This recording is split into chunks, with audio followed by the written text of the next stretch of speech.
Rajasthan paramedical diploma courses admission 2025-26 की प्रक्रिया start हो चुकी है। यानी जो आपके फॉर्म फिलअप है वो स्टार्ट हो चुके हैं, लेकिन फॉर्म फिलअप के टाइम भी बहुत सारे स्टूडेंट्स के क्यूरी आ रही है कि सर हमें फॉर्म किस वेबसाइट से फिलअप करना है। कई स्टूडेंट्स को अभी वेबसाइट का पता नहीं लग रहा है और कई स्टूडेंट फॉर्म फिलअप कर रहे हैं, मार्कशीट का इशू आ रहा है या फिर पेमेंट का इशू आ रहा है, फोटो सिग्नेचर का इशू आ रहा है और ऐसी बहुत सारी आपके डिटेल्स है जिनमें स्टूडेंट्स को दिक्कतों का सामना करना पड़ रहा है। तो आज के इस विशेष वीडियो में हम रजिस्ट्रेशन से लेके प्रिंट तक आपके फॉर्म की जानकारी है वो देने वाले हैं इस वीडियो के अंदर। तो वीडियो के अंत तक आप बने रहिएगा। एक बार फिर से स्वागत है आपका पैरामेडिकल कैरियर पॉइंट के इस यूट्यूब चैनल पर, जहां पर आपको राजस्थान पैरामेडिकल डिप्लोमा कोर्सेज के रिगार्डिंग हर एक छोटी बड़ी अपडेट मिलती रहती है। आज के इस विशेष वीडियो में हम बात करने वाले हैं जो भी राजस्थान पैरामेडिकल डिप्लोमा कोर्सेज की एडमिशन प्रक्रिया स्टार्ट हुई है उसका फॉर्म किस प्रकार से आपको फिलअप करना है, ऐसी कौन सी गलतियां हैं जो आपको फॉर्म के टाइम पे नहीं करनी है और ऐसी कौन कौन से जो दिशा निर्देश है वो आपको जरूर में ध्यान में रखना है। देखिए, रजिस्ट्रेशन से लेके प्रिंट तक आपको जो इन्फॉर्मेशन है वो डिटेल से मिलने वाली है और आपको कौन सी वेबसाइट से फॉर्म फिलअप करना है, क्योंकि अभी बहुत सारे स्टूडेंट्स को ये पता नहीं लग रहा है। उससे पहले देखिए, अभी तक आप हमारे टेलीग्राम से ज्वाइन नहीं हैं तो टेलीग्राम अवश्य ज्वाइन करें, क्योंकि इस टेलीग्राम पे आपको जो भी आपकी काउंसलिंग प्रक्रिया कॉलेज स्टार्ट होगी या आपके एडमिशन से संबंधित सारी इन्फॉर्मेशन आपको यहाँ पे लेटेस्ट मिलती रहेगी। तो अवश्य टेलीग्राम ज्वाइन करें। कोई भी आपका डाउट्स हो दिए गए नंबर पे आप कॉन्टेक्ट करके हमारी टीम से बात कर सकते हैं। सबसे पहले मैं बात कर लेता हूं राजस्थान पैरामेडिकल के जितने भी डिप्लोमा कोर्सेज है, इन कोर्सेज के लिए आपके फॉर्म फिलअप की जो प्रक्रिया है स्टार्ट हो चुकी है। स्टेप बाय स्टेप हम जो फॉर्म की बात करने वाले हैं कि किस प्रकार से आपको फॉर्म फिलअप करना है। सबसे पहले देखिए, फॉर्म जब भी आप फिलअप करें तो उससे पहले ये आप जो मैं डॉक्यूमेंट्स यहाँ पे बता रखा हूँ ये डॉक्यूमेंट्स अपने पास जरूर रख ले। सारे डॉक्यूमेंट्स आपके पास ओरिजिनल होने चाहिए।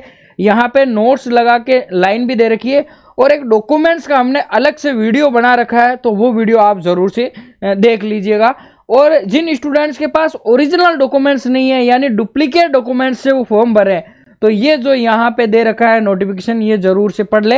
ये मैंने डॉक्यूमेंट्स वाले वीडियो में अच्छे से एक्सप्लेन करके बताया है, तो वो वीडियो आप जरूर देख ले, क्योंकि अगर आप अभी डुप्लीकेट डॉक्यूमेंट्स प्रस्तुत करते हैं और आपको बाद में कॉलेज मिल जाता है तो उसमें आपको कुछ प्रक्रियाएं करनी होगी, वो सारी चीज़ें इसके अंदर दे रखी है। अब हम बात कर लेते हैं कि आवेदन किस प्रकार से करना है। सबसे पहले बात आ जाती है आवेदन करने के लिए कि आपको फॉर्म कहाँ से फिलअप करना है, वेबसाइट क्या है। आपके जो फॉर्म फिलअप की प्रक्रिया है वो 23 जुलाई से स्टार्ट हो चुका है, इस बात का जरूर ध्यान रखें। कई स्टूडेंट्स के कमेंट्स आते हैं कि सर अभी भी फॉर्म नहीं आए, जबकि 23 जुलाई से आपके फॉर्म फिलअप की प्रक्रिया स्टार्ट हो चुकी है। देखिए, ऑनलाइन सबसे पहले तो आपके जो ये फॉर्म है ये ओनली ऑनलाइन ही भरे जाएंगे।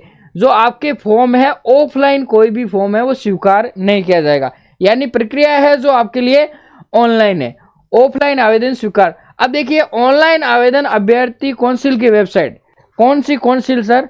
Rajasthan state allied and health care council, या फिर आप बोल सकते हैं Rajasthan paramedical council, Rajasthan paramedical council यानी आरपीएमसी। नाम चेंज हो चुका है, Rajasthan state allied health care council .org। ये वेबसाइट आपको सर्च करनी है, चाहे आप स्वयं से फॉर्म भर रहे हैं या किसी मित्र के द्वारा आप फॉर्म फिलअप करवा रहे हैं, ये वेबसाइट आपको सर्च करनी है। इस वेबसाइट से आपको जाना है, यहीं से आपका फॉर्म है जो फिलअप होना है। अब देखिए, वहां पे आपको ये जो लिंक यहाँ पे बता रखा है ये लिंक मिलेगा आपको एडमिशन सेशन 2025-26 वाले सेक्शन के अंदर। यहाँ पे जाना है और यहाँ पे आप को जो ये आपका फॉर्म है वो फिलअप करना है। आवेदन करने से पहले जो भी दिशा निर्देश है वेबसाइट पर उपलब्ध है वो आप ध्यानपूर्वक पढ़ लें। यानी आपकी योग्यता कह रहे हैं कि एज लिमिट, वो सारी चीज़ें दे रखी है, तो उसके लिए भी हमारा एक वीडियो है वो आप पहले देख लीजिएगा। अब मैं फॉर्म फीस की बात कर लेता हूँ। देखिए, अगर जनरल कैटेगरी के कैंडिडेट्स हैं, ईडब्ल्यूएस के हैं या फिर ओबीसी के हैं या फिर एमबीसी के आप कैंडिडेट्स हैं, तो आपके लिए जो फॉर्म की फीस रहने वाली है वो कितनी है? 1500 रुपये है। इसके अलावा इमितर से आप फॉर्म फिलअप करवाते हैं तो कुछ वो चार्ज हो जाएगा। इसके अलावा कुछ टैक्स का भी चार्ज हो जाता है 15-20 रुपये, तो 1500 रुपये ये काउंसिल की फीस है। इसके अलावा जो भी SC ST के या कोई भी अदर कैंडिडेट्स है तो उनके लिए आपकी जो फॉर्म की फीस है वो 1000 रुपये है। ध्यान रहे ये जो आपका शुल्क रहता है, जो फॉर्म की फीस है वो नॉन रिफंडेबल है। आगे आपका एडमिशन होता है या आप एडमिशन नहीं लेते हैं तो ये किसी भी दशा में आपको ये शुल्क नहीं लौटाया जाएगा। अब बात कर लेते हैं फॉर्म की। फॉर्म कितने स्टेप में फिलअप होगा, तो देखिए कंप्लीट डिटेल से आगे बात करें, लगभग 3 से 4 स्टेप में आपका फॉर्म है वो फिलअप होने वाला है। अब देखिए फॉर्म में स्टूडेंट्स आपको सबसे बड़ी गलती ये नहीं करनी है, जो भी आप फॉर्म में आपकी डिटेल्स भर रहे हैं, जो भी आपके एडिशनल डिटेल्स है, बायोडाटा है, वो आपकी जो भी 10th की मार्कशीट है, ध्यान रहे 10th की मार्कशीट है उसी के अनुसार आप अपनी डिटेल फिलअप कीजिएगा।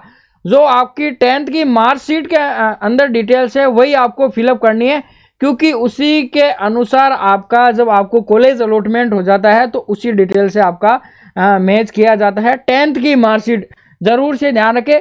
कुछ गलतियां हैं जैसे बैंक अकाउंट से रिलेटेड या और भी वो सारी, वो आपको नहीं करनी है, वो आगे हम बात। अब देखिए वेबसाइट पे जाने के लिए आप कोई सा भी ब्राउज़र यूज कर सकते हैं। जैसे मैंने यहाँ पे आपके गूगल क्रोम का यूज कर रखा है। यहाँ पे आपको जाके सर्च करना है RPMC। वैसे अब अलाइड हेल्थ केयर बन चुका है तो आप राजस्थान स्टेट RSAHSC council.org ऐसा भी सर्च कर सकते हैं। जैसा मैंने वहाँ पे आपको वेबसाइट में बता रखा है, वो वेबसाइट सर्च करेंगे तो भी आपकी यही वेबसाइट ओपन होगी, या फिर जो आपके काउंसिल का पुराना नाम है RPMC अगर आप सर्च करते हैं तो भी आपके यही वेबसाइट ओपन होने वाली है। चलिए हमने यहाँ पे RPMC सर्च कर लिया। अब यहाँ पे आपके सामने अलग अलग आपको वेबसाइट देखने को मिल रही है। आपको देखिए इस वाली वेबसाइट पे आना है। कौन सी वाली पे? इस वाली वेबसाइट पे आप आ जाइएगा। ये देखिए Rajasthan state allied health care council.org, ये वाली वेबसाइट आपके सामने इस प्रकार से ये नाम जो नीचे दिख रहे हैं वो होने चाहिए। जैसे ही आप इस वेबसाइट को ओपन करेंगे आप काउंसिल की जो मेन वेबसाइट है वो आपके सामने ओपन हो जाएगी। यहाँ पे देखिए स्टूडेंट का कंफ्यूजन है कि सर फॉर्म कहाँ आए हैं, वो सेक्शन हमें कहाँ पे देखने को मिलेगा। अरे तो ये पहले ही आपको मैंने बताया था। यहाँ पे देखिए अलग अलग आपके जो फॉर्म है वो पहले फिलअप हुए थे, वो सारी चीज़ें यहाँ पे आपको दे रखी है। ऑनलाइन काउंसलिंग जो 23-24 के फॉर्म थे, उसके बाद में 24-25 के, ये देखिए ऑनलाइन काउंसलिंग 2025-26, यानी आपको इस वाले सेक्शन को ओपन करना है। यहाँ से आपका जो ये फॉर्म है वो फिलअप होना है। अब जैसे ही हम इस वाले सेक्शन को ओपन करते हैं, यहाँ पे देखिए आपका जो डिटेल, आपका जो भी काउंसलिंग का कार्यक्रम है, जो भी आपकी काउंसलिंग चलने वाली है वो यहाँ पे देखने को मिल जाएगा। डिटेल शेड्यूल देखने को मिल जाएगा, डिटेल एडवर्टाइजमेंट देखने को मिल जाएगा, शॉर्ट एडवर्टाइजमेंट मिल जाएगा। यहाँ से आप देखिए आपका जो फॉर्म है वो फिलअप कर सकते हैं। ये देखिए फिल एप्लीकेशन फॉर्म, इसके बाद में आप रीप्रिंट, यानी आपके जो फॉर्म का है वो प्रिंट आ जाएगा। आपको इस बात का जरूर ध्यान रखना है, आपका पेमेंट फेल्ड होता है कई बार, तो उसके लिए आपको एक जरूर सावधानी रखनी है, वो आगे बात करेंगे। इसलिए यहाँ पे चेक पेमेंट का स्टेटस दे रखा है। अगर आपका पेमेंट फेल्ड हो रहा है या फेल्ड हो गया है फॉर्म भरते वक्त, तो उसका स्टेटस आप चेक कर सकते हैं। ये सारे ऑप्शन है। तो अब हम फॉर्म फिलअप करेंगे तो आपको इस वाले ऑप्शन पे क्लिक करना है। फर्स्ट वाले ऑप्शन पे क्लिक करते ही हम फर्स्ट वाली स्टेप पे आ जाएंगे। अब जैसा मैंने आपको बताया 3 से 4 स्टेप में आपका फॉर्म फिलअप होगा। तो अब हम चलते हैं हमारी स्टेप की ओर, जो भी हम फॉर्म फिलअप कर रहे थे। देखिए सबसे पहली वाली स्टेप में चलते हैं हम। सबसे पहली वाली स्टेप में चलेंगे, ये रही हमारी पहली स्टेप। तो पहली वाली स्टेप में आपसे क्या क्या मांगा जाएगा, ये आपका एप्लीकेशन फॉर्म है, आपका नेम, मैंने जैसा आपको बताया जो भी आप सारी डिटेल्स फिल कर रहे हैं वो आपकी 10th की मार्कशीट के अकॉर्डिंग आपके होनी चाहिए। आधार कार्ड, आपकी 12th की मार्कशीट, वो डिटेल आपको फिल नहीं करनी है। 10th की मार्कशीट में जो भी आपका डिटेल्स है वो यहाँ पे फिल करना है। आपका फादर्स नेम, आपकी कैटेगरी क्या है, DOB क्या है, और पेमेंट ऑप्शन में यहाँ पे आपको ऑनलाइन ही देखने को मिलेगा, यानी ऑनलाइन पेमेंट, तो वो सेलेक्ट करना है। इसके बाद में आपको नेक्स्ट पे क्लिक करना है। ये सारी चीज़ें आपको ध्यानपूर्वक फिलअप करनी है। बाद में फिर आप बोलेंगे मेरे ये गलती हो गई, मेरे नाम में मिस्टेक है, मेरी DOB में करेक्शन नहीं हो रहा। इसीलिए ध्यानपूर्वक, एक दिन लेट भरे फॉर्म, लेकिन अच्छे से ये सारी चीज़ें जो मैं आपको बता रहा हूँ सब कुछ देख के सारी चीज़ें आपके डॉक्यूमेंट्स रेडी करके फिर आपको फॉर्म फिलअप करना है। पहली स्टेप यहाँ पे कंप्लीट हो जाती है। ये जैसे ही आप नेक्स्ट पे जाएंगे तो आपके सामने सेकंड स्टेप आ जाएगी।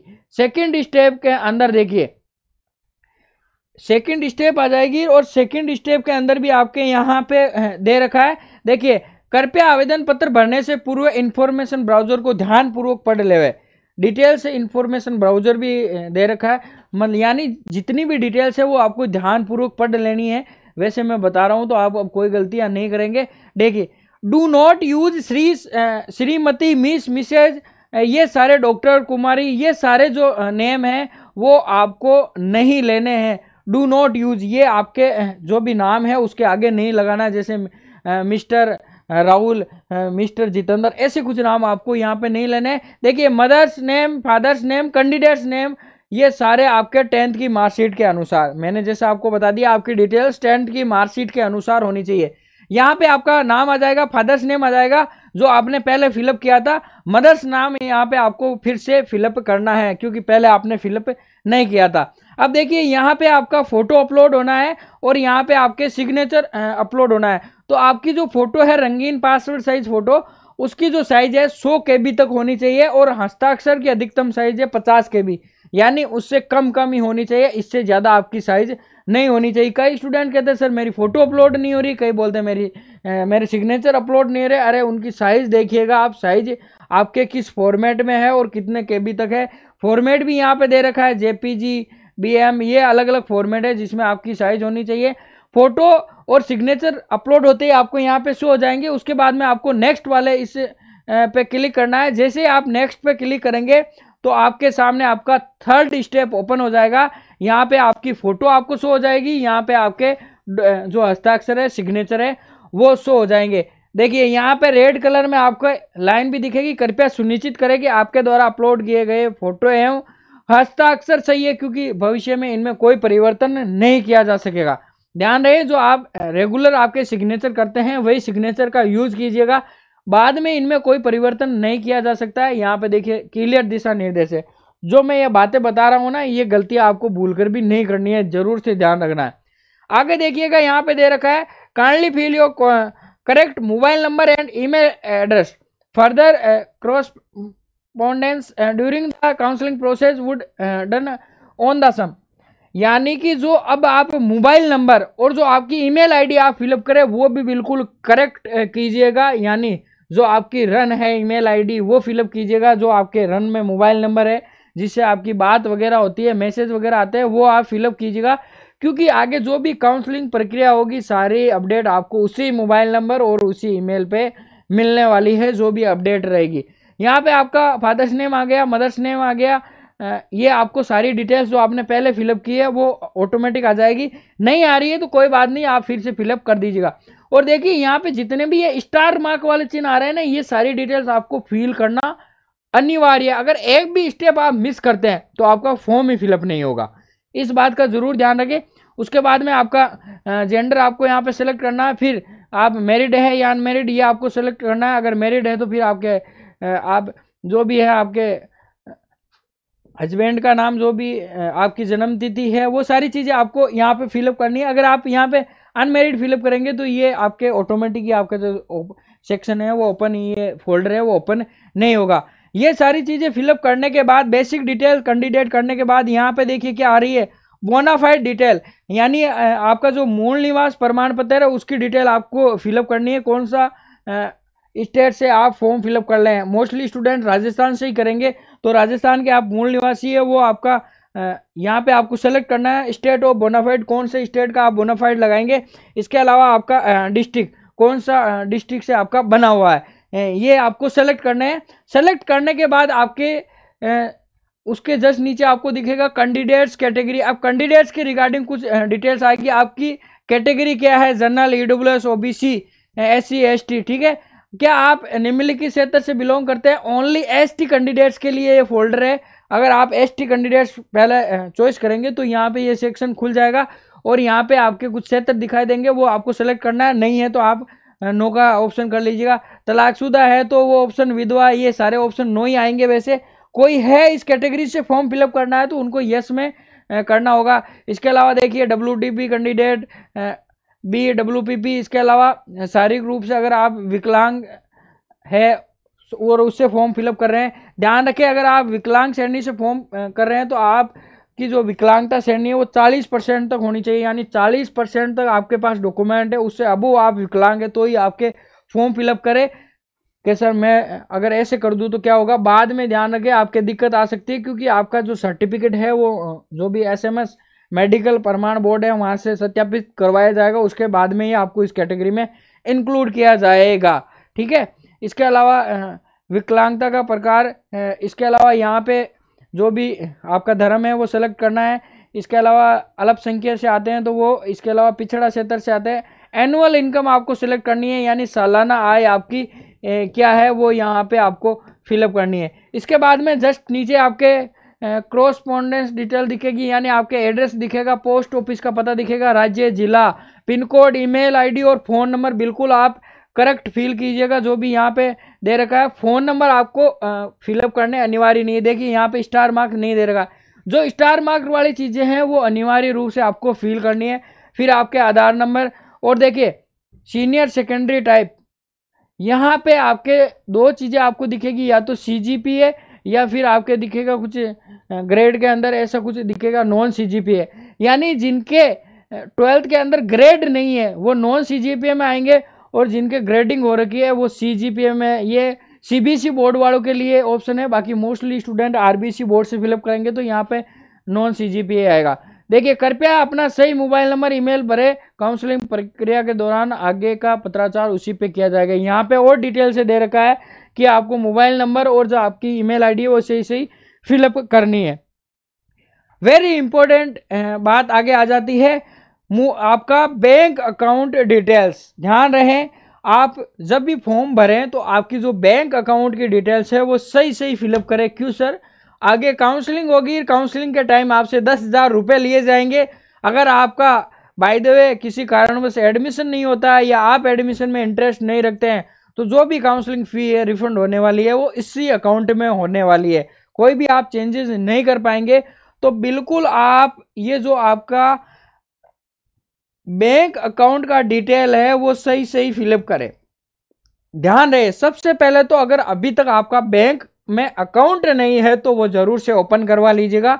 यहाँ पे दे भी रखा है अभ्यर्थी अपना स्वयं के नाम से बैंक खाता होना चाहिए। अगर आप बैंक का जो अकाउंट फिलअप करते हैं चाहे आपके मम्मी के नाम हो, पिताजी के नाम हो, तो हो सकता है कि आपकी काउंसलिंग फीस है वो रिफंड नहीं हो। इसीलिए आपके खुद का बैंक का खाता होना चाहिए जो भी कैंडिडेट्स फॉर्म फिलअप कर रहा है। सर मैं तो अभी 18 साल का नहीं हूँ, आजकल खाता तो छोटे छोटे बच्चों का भी खुल जाता है, क्योंकि उसमें आपके जो आपका अकाउंट है वो आपके जो भी 18 साल के होते हैं, जैसे आपके पिताजी, आपके ब्रदर है वो रन करते हैं, बाकी आपका जॉइंट अकाउंट खुल जाता है, बाद में आपको वो खाता है जो चलाना होता है। इसीलिए सबसे पहले अकाउंट ओपन करवा लीजिए अगर नहीं ओपन करवाया। और ध्यान रखें जो ये डिटेल्स है वो हर किसी को नहीं दे कि ले ये मेरा दोस्त है वो मेरा फॉर्म फिलअप कर देगा। इसमें बहुत सारी ऐसी आपकी डिटेल्स है जो हर किसी को नहीं देनी चाहिए आपको, फिर OTP वगैरह ऐसी बाद में कई दिक्कतें भी हो जाती है। तो इसीलिए आप खुद से जाके फॉर्म फिलअप करें। अगर इमितर से कर रहे हैं और खुद से कर रहे हैं तो और अलग बात है, स्वयं से आप PC वगैरह लैपटॉप से भर रहे हैं। तो देखिए यहाँ पे आपके अकाउंट नंबर किसके नाम से अकाउंट है वो, उसके बाद में कौन सी बैंक में है, PNB पंजाब नेशनल बैंक में, SBI में, वो बैंक का नाम आएगा, फिर ब्रांच कहाँ की है, फिर सिटी, फिर IFSC कोड ध्यानपूर्वक आप फिलअप कीजिएगा। ये सारी डिटेल्स आपकी जो बैंक की डायरी है उसके फर्स्ट पेज पे देखने को मिल जाएगी। फिर यहाँ पे आपको फिलअप करना है अकाउंट नंबर, उसके जस्ट नीचे आपको दिखेगा ये, यानी आपके सीनियर सेकेंडरी कंपलसरी सब्जेक्ट का ऑप्शन दिखेगा जस्ट नीचे। ये कौन सी स्टेप चल रही है हमारी, अभी हम 3rd स्टेप में ही है। ध्यान रखें ये सारी चीज़ें आपको 3rd स्टेप में फिलअप करनी है। फर्स्ट स्टेप कर दिया, सेकंड, और अभी हम 3rd स्टेप में ही चल रहे हैं। यहाँ पे देखिए आपके सब्जेक्ट दिखेंगे, फिजिक्स केमिस्ट्री ऑटोमेटिक आ रहे हैं। यहाँ पे आपको सेलेक्ट करना, अगर आप बायोलॉजी से है तो आपके बायोलॉजी आएगा, और अगर आप मैथ्स से है तो यहाँ पे आपको मैथ्स फिलअप करना है। इंग्लिश आ गया और यहाँ पे आपके हिंदी आ जाएगी। कोई अदर कैंडिडेट्स हो जो अदर सब्जेक्ट से होगा तो वो फिलअप होगी, बाकी यहाँ पे हिंदी आएगी। मैक्सिमम मार्क्स यानी 100 नंबर का ही होता था पेपर, तो 100 नंबर अब आपने कितने गेन किए, किसी के 70 नंबर आ रहे हैं, किसी के इसी में 80 आ रहे हैं, किसी के इसमें 60 आ रहे हैं, तो वो नंबर परसेंटेज ऑटोमेटिक आपके ले लिए जाएंगे। जैसे इसमें 70% बन गए, 80% बन गए, जो ये नंबर आ रहे हैं वो ऑटोमेटिक आप जैसे ही नीचे वाली स्टेप में आएंगे तो वहाँ पे ऑटोमेटिक परसेंटेज ऐड होते जाएंगे। फिर देखिए क्वालिफिकेशन एग्जाम डिटेल्स, यहाँ पे कुछ स्टूडेंट्स के डाउट है।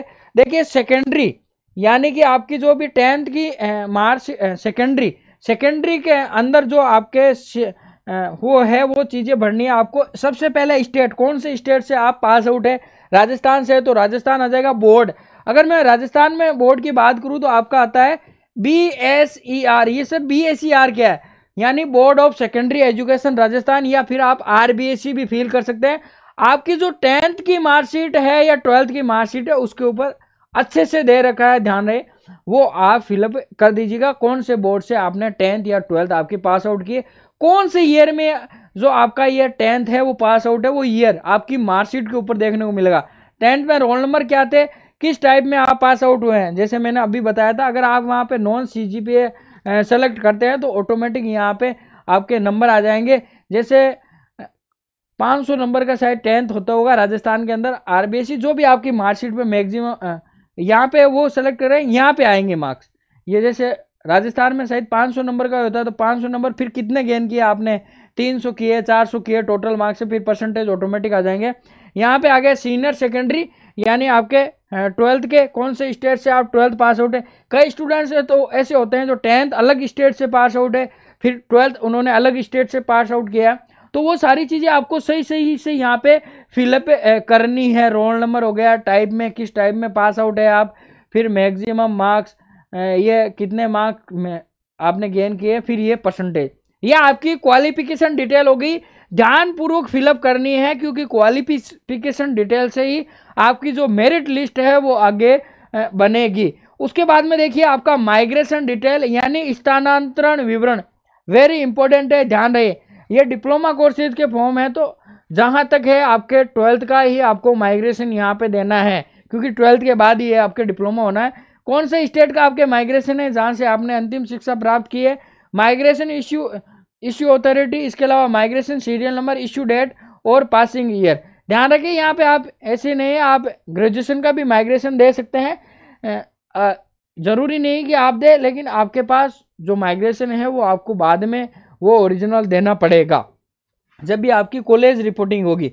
उसके बाद में आ जाते हैं अब आपके डॉक्यूमेंट्स, वेरी इंपॉर्टेंट्स। मैंने जो ऊपर आपको डॉक्यूमेंट्स बताए थे पहले वीडियो में, वो सारे डॉक्यूमेंट्स, सबसे पहले अगर आप डॉक्यूमेंट्स दे रहे हैं तो इन जितने भी डॉक्यूमेंट्स है उनकी साइज 1 MB से कम कर लीजिएगा। इमितर से भी फिलअप करवा रहे हैं तो 1 MB से, जैसे फोटो की साइज 100 KB तक थी, सिग्नेचर की साइज 50 KB तक थी, तो अब आपके जितने भी ये डॉक्यूमेंट्स हैं उनकी साइज 1 MB से कम होनी चाहिए, ठीक है। यहाँ पे 10th की मार्कशीट आएगा, 12th की मार्कशीट होगी, इसके बाद में 10th का सर्टिफिकेट और 12th का सर्टिफिकेट। अब कई कहेंगे सर मेरे पास तो मार्कशीट या सर्टिफिकेट तो है ही नहीं, तो यहाँ पे आप फिर से आप अपना जो आपका मार्कशीट है वो फिर से अपलोड कर दीजिएगा, दोनों इंक्लूड है तो ठीक है। इसके बाद में अदर डॉक्यूमेंट्स, अगर किसी के पास एडिशनल 12th की मार्कशीट है, सर ये किस प्रकार से होती है, कोई NIOS बोर्ड से पास आउट है, ठीक है, या फिर कोई स्टूडेंट्स है जो आर्ट्स से पास आउट है और उसने फिर से साइंस से 12th की है, तो अलग अलग मार्कशीट होती है। यानी NIOS बोर्ड से उसने साइंस पास आउट की है और उसके आर्ट्स से है, तो आर्ट्स की मार्कशीट में आपके इंग्लिश सब्जेक्ट हो गया, और साइंस से किया है तो फिजिक्स केमिस्ट्री जो भी बायोलॉजी है वो इस बोर्ड की मार्कशीट में हो गई। तो इसीलिए अगर 2 मार्कशीट है तो वो आपके ऊपर तो एक मार्कशीट अपलोड हो गई, यहाँ पे एडिशनल जो मार्कशीट है वो यहाँ पे अपलोड होगी।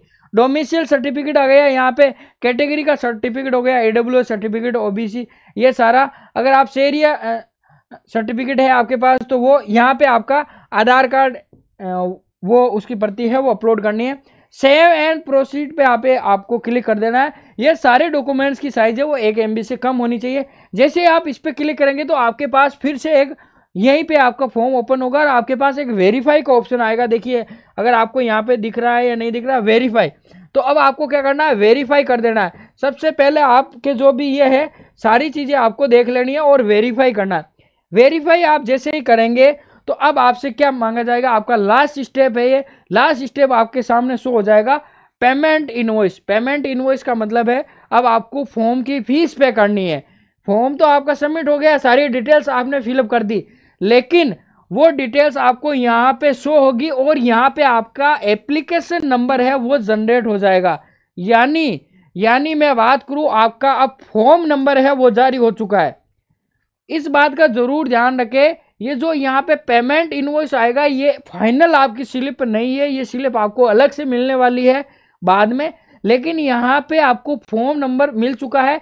तो ये सारी डिटेल्स आप चेक कर लीजिएगा, सारी डिटेल्स आपको यहाँ पे चेक कर लेनी है। जो भी आपकी डिटेल्स है वो आप डिटेल्स यहाँ पे चेक कर लेना है, ठीक है। ये सारी डिटेल्स आपको मिल जाएगी। हो सकता है ये डिटेल्स आपको नहीं मिले, कोर्स की डिटेल्स है, हो सकता है आपको नहीं मिले।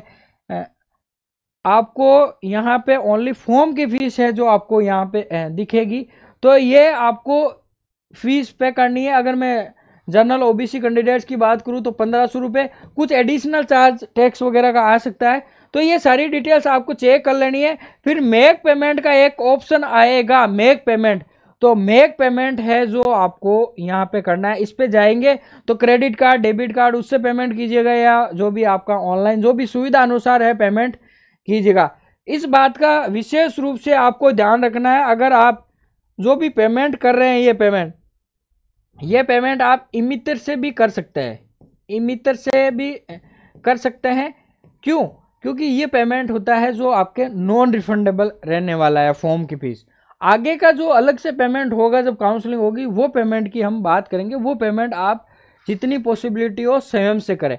तो ये पेमेंट आपको कर देना है। पेमेंट होते ही आपका सक्सेसफुल का मैसेज वगैरह आ जाएगा आपके पास, और फिर आप प्रिंट आउट ले लीजिएगा। देखिए यहाँ से आपको ये प्रिंट आउट लेना है। ये मैंने एडिशनल डिटेल्स यहाँ पे लिखी है, कुछ डिटेल्स आपके यहाँ पे हो सकता है इनमें से आपको नहीं भी देखने को मिले, ठीक है। ये लास्ट स्टेप है यहाँ पे हमारा। अब आपको क्या करना है, आप जैसे ही लास्ट स्टेप फिलअप कर देंगे तो देखिए फिर से आपको यहाँ पे जो आपका फॉर्म है उसका प्रिंट आउट ले लेना है। यहाँ पे देखिए वेबसाइट में दे भी रखा है, इस वाले ऑप्शन पे जैसे ही आपका फॉर्म सबमिट हो जाता है, रीप्रिंट एप्लीकेशन फॉर्म, इस पे जाना है और यहाँ से आपका जो है वो आपको देखने को मिल जाएगा आपका फॉर्म पूरा कंप्लीट रूप से। और देखिए अगर आपका पेमेंट फेल हो जाता है तो जो वहाँ पे आपको फॉर्म नंबर दिए थे वो फॉर्म नंबर आपको संभाल के रखना है, क्योंकि पेमेंट फेल हो जाएगा तो वो फॉर्म नंबर डाल के ही आपको यहाँ से जो है आपका पेमेंट चेक करना है। यानी जो लास्ट स्टेप थी वहाँ पे आपको फॉर्म नंबर जो दिया था ये आपको संभाल लेना है तुरंत, जैसे आपको फॉर्म नंबर दिया जाता है। क्योंकि अगर पेमेंट फेल्ड हो जाता है, सक्सेसफुल नहीं होता है फॉर्म, तो ये आपके एप्लीकेशन नंबर और जो आपने यहाँ पे डीओबी दिए उससे आपका मेक जो पेमेंट स्टेटस है वो चेक होने वाला है, ठीक है। ये सारी A to Z हमने फॉर्म की बात कर ली है कि किस प्रकार से आपको फॉर्म फिलअप करना है और कौन सी वेबसाइट से करना है। फॉर्म फिलअप की हमने डिटेल से बात इसमें कर ली है कि किस प्रकार से रजिस्ट्रेशन से लेके प्रिंट तक आपका फॉर्म फिलअप हो चुका है। तो ऐसी गलतियां आपको नहीं करनी है, ध्यान रखें, और हर किसी से आपको डिटेल शेयर नहीं करनी है। चैनल से आप जरूर जुड़िएगा, सारी अपडेट आपको वीडियो के माध्यम से हमारे इसी चैनल पे देखने को ऐसे ही मिलती रहेगी जैसे अभी मिल रही है, ठीक है। और बहुत सारे ऐसे डॉक्यूमेंट्स हैं, जब आप कॉलेज वगैरह में जाएंगे रिपोर्टिंग में तो उन डॉक्यूमेंट्स के फॉर्मेट आपको ऐप पे प्रोवाइड करवाए जाएंगे, टेलीग्राम पे भी करवाए जाएंगे, तो ऐप ज़रूर विजिट कर लीजिएगा। बाकी जब आप कॉलेज में जाएंगे तो आपके जो भी कोर्सेज वगैरह है उनकी क्लासेज भी आपको यहाँ पे देखने को मिल जाएगी। तो ये ऐप है पैरामेडिकल कैरियर पॉइंट के नाम से, ये ऐप आप ज़रूर से विजिट कीजिएगा, इंस्टॉल कर लीजिएगा, ठीक है।